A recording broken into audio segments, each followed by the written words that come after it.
Beyond the pages. Beyond the pages. Hello, wonderful listeners. Welcome to an exciting episode of Beyond the Pages podcast brought to you by Accessible Publishers Limited. My name is Uchechukwu, and with me here today is James and Oluwakemi. We have something truly special in store for you. It's time for another captivating adventure with our Storytime Chronicles series. On today's episode, we are embarking on a magical journey through the pages of Bode the Brave Boy. Sure, it's going to be an amazing one, friends, and I'm thrilled to be here to narrate this captivating story and bring it to life. Bode the Brave Boy is written by Professor Akachi Adimora-Ezeigbo, an essayist, literary theorist, novelist, playwright, poet, short story writer, and children's author. Professor Akachi is a multiple award-winning writer and scholar. In this beautiful piece, the author tells a compelling story of how Bode, a young boy of 8 years old, showed determination and bravery against all odds. This story is brought to life through vivid and beautiful illustrations. Yeah, that's right, James. We'll be giving you a sneak peek into this interesting storybook right away. Stay tuned for the enlightening adventure. For the character, I'll be portraying the female. Judith will be acting as Bode, while James will be acting as the male character in this interesting story. It's time for it. Let's get right into it.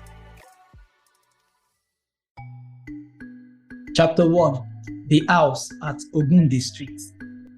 My father died 4 years after I was born. My mother was nursing my baby sister Lola at the time. I do not remember my father well because I was little when he died. But my mother told me he had a bad fall and did not recover from it. When I asked her where my father had fallen, she did not tell me. Instead, she told me I was too young to ask such a question. My mother promised to tell me after my 8th birthday. I was not happy with her answer. I was 5 years old then, so I had to wait 3 years to find out what happened to my father. I lived with my mother and my sister at Ogunde Street. Our house was near the primary school Lola and I attended. All the children in Ogunde Street and the nearby streets attended the school. It was called Oja Primary School. I was in primary 4 when I turned 8 years. Lola was in primary 1 and had just started school at age 5. We walked to school together and returned home together after school. My mother used to take me to school but stopped after Lola joined me. She said I was old enough to look after my sister and myself. Bode, you are a big boy now. She said, You will take Lola with you to school and return with her from school today. Make sure you take good care of your sister. Chapter 4. My favorite song. My parents met in Lagos and married 2 years after they had known each other. This was what my mother told me. She was from Kwara State, but my father was from Ekiti State. I learned all this from my mother, but she never took Lola and me to Kwara or Ekiti. We lived in Lagos all the time. Emeka, my friend, said everyone who lived in Lagos was a Lagosian, and so we called ourselves Lagosians in school. We even had a song we sang during the school assembly. As we marched to our classes, we sang it. Our teachers joined us. 1, 2, go. We are marching together. How happy we all are to live in the city. We are marching together. We are Lagosians. We are marching together. We are kings and queens. We are marching together.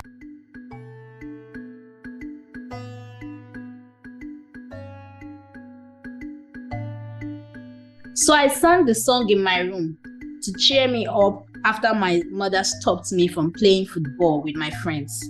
After a while, I got up and sat on my chair. It was close to the small table where I did my homework. I I drummed on the table with my fingers as I sang the song. I was happy again and forgot that my mother was angry with me. Then I looked up and saw her standing at the door. I stopped singing and drumming and held the edge of the table. What would my mother do now? Would she beat me? She had warned me not to sing anytime she scolded me. She said it did not show respect. But she did not beat me. She smiled and came close to me. I watched her. Bode, come with me to the sitting room, she said, touching my head. I've closed the shop for the day. I'm going to tell you about your father and the bad fall that killed him. Yes, mommy, I'll come right away, I said and jumped to my feet. Thank you, mommy. Can Lola join us? I want her to hear what you want to tell me. I waited for her to answer me. Yes, of course. Lola is already in the sitting room. I came to call you. I was happy again and followed her. I loved my mommy very much. Chapter 6. A bad fall. Mommy, why did Daddy leave us? Lola cried. I miss him so much. Me too, I said. I miss my daddy. I remember how sad I felt each time I saw other children in church on Sundays with their fathers. That was when I missed my daddy the most. I miss him too. Mommy hugged Lola and me. He loved us very much and didn't want to leave us, but he had a bad fall and did not survive it. Mommy, how did he fall? I asked. That's what I want to tell you now. She stretched her left hand, held Lola close, and held me with her right hand. She continued. Your father was a bricklayer, a well digger. He was good at the two jobs. He helped build many houses around where we live and elsewhere. He also dug wells in many compounds in different parts of Lagos. People always wanted him to work for them. After he died, I had to move to Abule Oja to find cheaper accommodation for us. Mommy, where did we live before moving to Abule Oja? Lola asked. We lived in Ebute Meta. She replied. Did Daddy dig the wells alone? I asked. No, he worked with two other men. Mommy said. One day, he fell from a ladder as he climbed into a deep well. That was how he died. She stopped. Did the other men not help him? I asked. Why did they allow him to fall? They tried to help him, she said. But it was too late when they brought him out. He broke his neck. Lola started to cry. Mommy held her closer. Don't cry, my child. Daddy is in a better place, watching over us. I got up and stood under his picture on the wall. I looked up at him. He was smiling in the photo. Daddy, I miss you, I said. I will be good like you. Lola came over and stood beside me. Daddy, I'll be a good girl for you. I love you, she said. Mommy came over and joined us. She looked at the picture and said, I still love you, Bamidele. Bamidele was my daddy's name. Mommy called him by name sometimes when she talked about him to her friends. As I gazed at the photo, I wished in my heart that Daddy could hear us. I prayed to God to let Daddy watch over Mommy, Lola and me. A minute passed before Mommy took Lola and me away from the sitting room. It was time for us to have our dinner. We walked to the kitchen to get the food she cooked for us. Chapter 8. An unfortunate incident. We chatted as we walked along. Emeka and I were in the same class. He was the same height as me. We always had a lot to talk about apart from playing football together. He told Lola, Amina and me about two men who fought in their compound the previous night. He said they fought over money. What happened to them? Lola asked. They hurt each other badly and were taken to the hospital. Was there nobody to stop the fight? I asked. Nobody could stop them. Emeka answered. He shook his head. They are strong men. Only 2 women and children were at home. The men did not listen to the women when they pleaded with them to stop. The children cried. My daddy was not at home. He and mommy went for a meeting in the church. I don't know why people always quarrel, I said. I went out with my mommy after school yesterday and we saw 2 women quarreling. What were they quarreling about? Emeka wanted to know. I laughed as I told the story. The women sold roasted corn along Taiwo Street. They quarreled over a customer who came to buy corn. Each woman wanted the man to buy from her.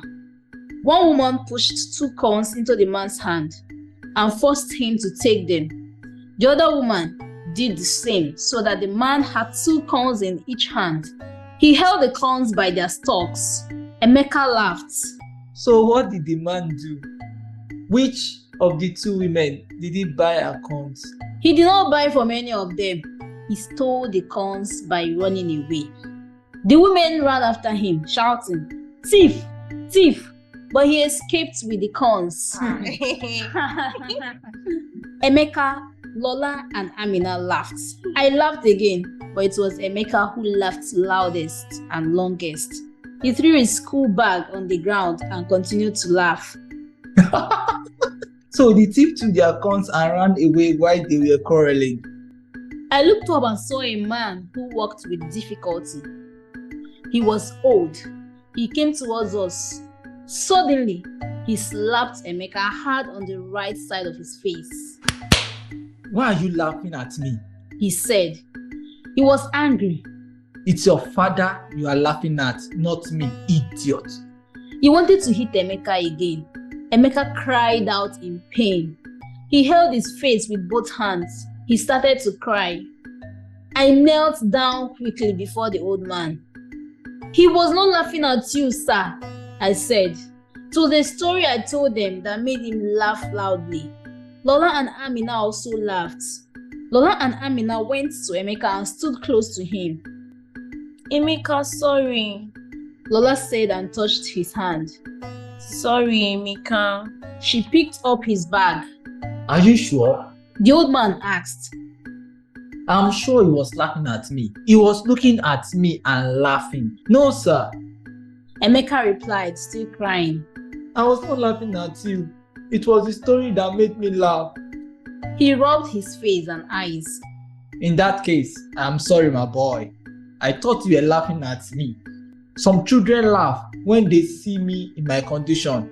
He seemed sad as he patted Emeka's shoulder. Emeka looked at the old man and nodded his head. He took his bag from Amina and thanked her.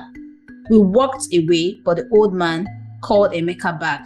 Take this and buy yourself a nice gift. The man said he brought some money from his pocket to give to Emeka. No, sir. Emeka shook his head. He remembered that his mother told him not to accept money from strangers. Take it, my son.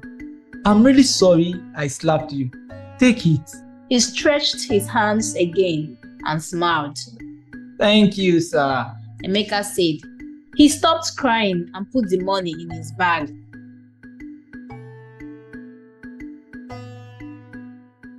Chapter 9. Another fall. Saturday was a good day for Lola and me.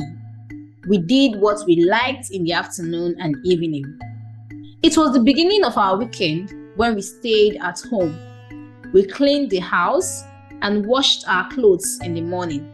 We spent the rest of the day playing with our friends and doing our homework.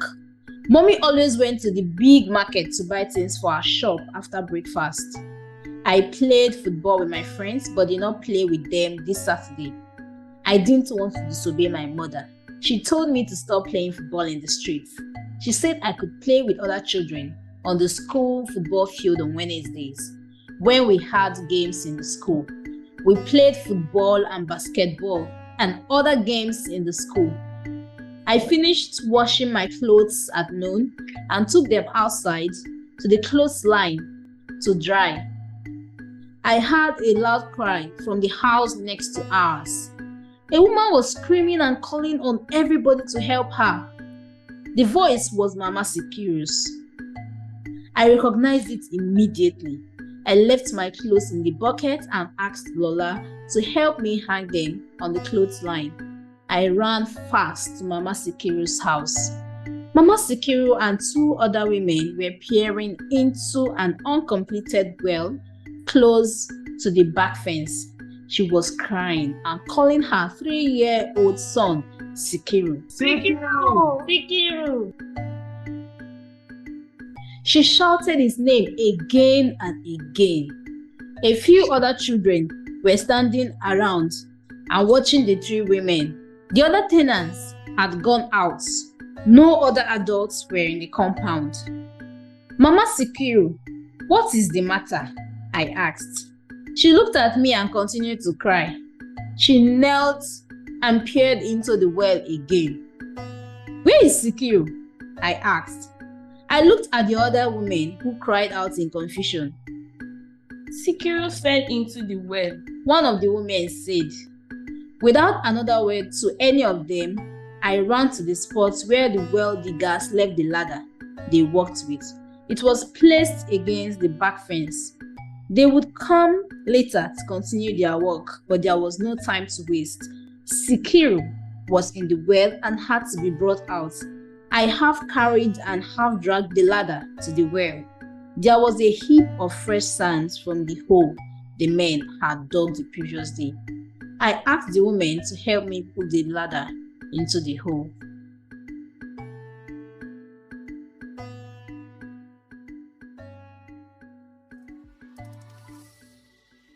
Wow, well done, Judith. Well done, Oluwakemi. And to our wonderful listeners, I want to say thank you for listening. This is actually a wonderful story, and I'd like you to get a copy of this book to find out what happened to Sikiru, what happened to Bode, and how Bode showed the art of bravery and courage. We bet you can't wait to get hold of this awe-inspiring storybook. It's a tale that speaks to the hearts and the soul of young readers, no matter their age. It promises to capture the attention of young children and inspire their lives for good. Grab a copy of Bode the Brave Boy for your child, schools, students from Accessible Publisher Limited, and share the joy of reading with your children. Feel free to chat with us on WhatsApp via 070 1444 3069. I'll take the number again, 070 1444 3069.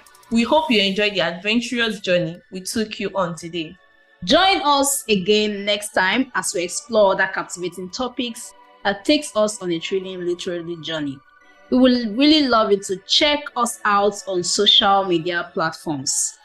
Facebook and Instagram, we are Accessible Publishers Limited. Twitter, we are Accessible PL. You can also check out our website, www.accessiblepublishers.com. Until then, happy reading, and don't forget to continue turning those pages. Bye!